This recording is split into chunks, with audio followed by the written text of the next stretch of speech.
Palakkad Ahalya കണ്ണാശുപത്രിയും Manakkulangara lions ക്ലബ്ബും സംയുക്തമായി സൗജന്യ നേത്ര പരിശോധന തിമിര ശസ്ത്രക്രിയാ ക്യാമ്പ് ഞായറാഴ്ച നടത്തുമെന്ന് ഭാരവാഹികൾ വാർത്താ സമ്മേളനത്തിൽ അറിയിച്ചു. കൊടകര ഗവൺമെന്റ് LP സ്കൂളിൽ ഞായറാഴ്ച രാവിലെ 9 മണി മുതൽ 12:30 വരെയാണ് ക്യാമ്പ് നടത്തുന്നത്. 166ാമത്തെ സൗജന്യ നേത്ര പരിശോധന തിമിര ശസ്ത്രക്രിയാ ക്യാമ്പാണ് നടത്തുന്നത്. എല്ലാ മാസവും 3ാമത്തെ ഞായറാഴ്ച ഇവിടെ ക്യാമ്പ് സംഘടിപ്പിക്കുന്നുണ്ടെന്ന് ഭാരവാഹികൾ പറഞ്ഞു.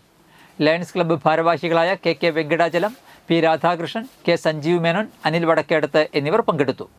അപ്പോൾ മനക്കുളങ്ങര ലയൺസ് ക്ലബിൻ്റെ 166ാമത്തെ ക്യാമ്പാണ് ഈ ഞായറാഴ്ച വരുന്നത്.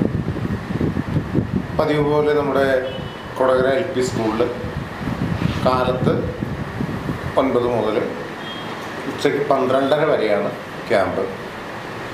അപ്പോൾ ഇതുവരെയുള്ള ക്യാമ്പുകളിലായിട്ട് 165 ക്യാമ്പുകളിലായിട്ട് നമ്മൾ 13,290 പേരെ പരിശോധിക്കുകയും 5,747 പേര് അവരുടെ തിമിര ശസ്ത്രക്രിയ നടത്തി കൊടുക്കുകയും ചെയ്തിട്ടുണ്ട്.